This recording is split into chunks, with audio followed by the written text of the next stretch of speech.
Hey guys, Dan here with another really quick video. As you can tell by the title, this is all my Criterions basically that I consider to be kind of weird, strange, or horror related. So with that being said, let's get started.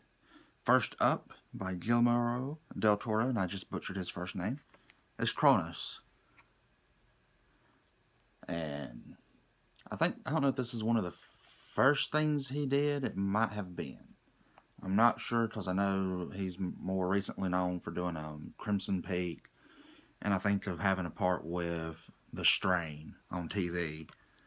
But I think that might have been one of his first, or maybe one of his first more well-known things. Up next, from 1979, The Brood.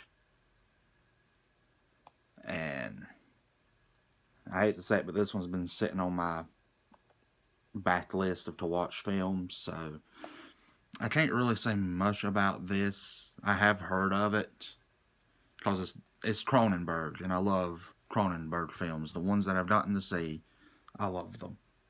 Next up is my favorite edition of any Criterion film, just because of how hard this thing is and how heavy it is. It's just Eraserhead, and I love that front. And this is a David Lynch film from the 1970s, but I hadn't even heard of it till Criterion got a hold of it and I guess, basically re-released it. Vampire.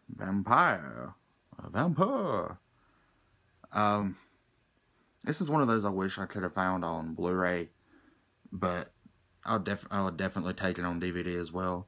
I'm not even sure if this thing had a Blu-ray release, but I want to think it did. It just took so long to hunt down that I finally just settled for the DVD when I found it. Up next is Roman Polanski, which is another Roman Polanski film later down the line, is Repulsion. And I tend to like Polanski films, either that he kind of acted in or directed. And here we have another film by Del Toro, The Devil's Backbone. And this one's actually later than Kronos. I was about to say something stupid and say it was from before, but nah, this one's about 8 or 9 years after. And I don't even think I heard of this one when it came out. Never saw nothing, never saw anyone talk about it. But that don't necessarily mean it's good nor bad, especially these days. And only one or two Japanese films on this list is House. And this is a weird one. If you've seen it, you know what I mean. And all I can have stuck in my head right now is the piano scene, and it's kind of strange. I don't know if the people who made this were high or something, but they were definitely something when they did that one.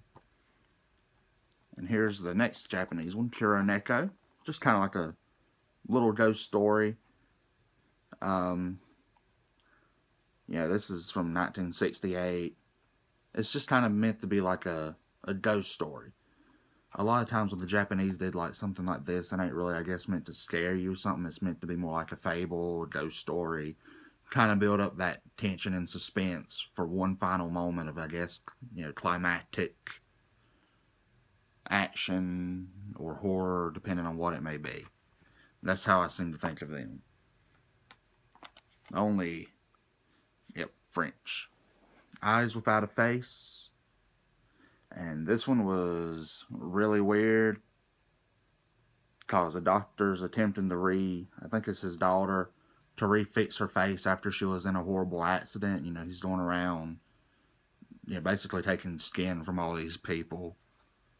Or, well, aiming more for one, just to give her a new face. Another older film, The Uninvited. And it's kind of sad, my mom actually beat me to seeing this one. She didn't even know I had it till she was sitting here telling me about it one day. And I'm like, hey, I have that. Especially if it's the old one. But I know there's also a newer film from like 2006 to 2009 with The Uninvited as well. I can't remember who directed or who did it. And last, my first ever Criterion purchase, Rosemary's Baby. And I love this film. I've read the book. The book is honestly superb. But this, oh man. I kind of wish I would have got it cheaper. Because sometimes you can find Criterion a little bit cheaper, 20, 30, even for Blu-ray. But when I found this one, it was like $40 for Blu-ray, and I shelled it out of pocket just to be able to watch it. Wish I would have found it cheaper, but it's been worth it in the end, definitely. But thanks guys for watching. I hope y'all enjoyed a little bit. Thank y'all.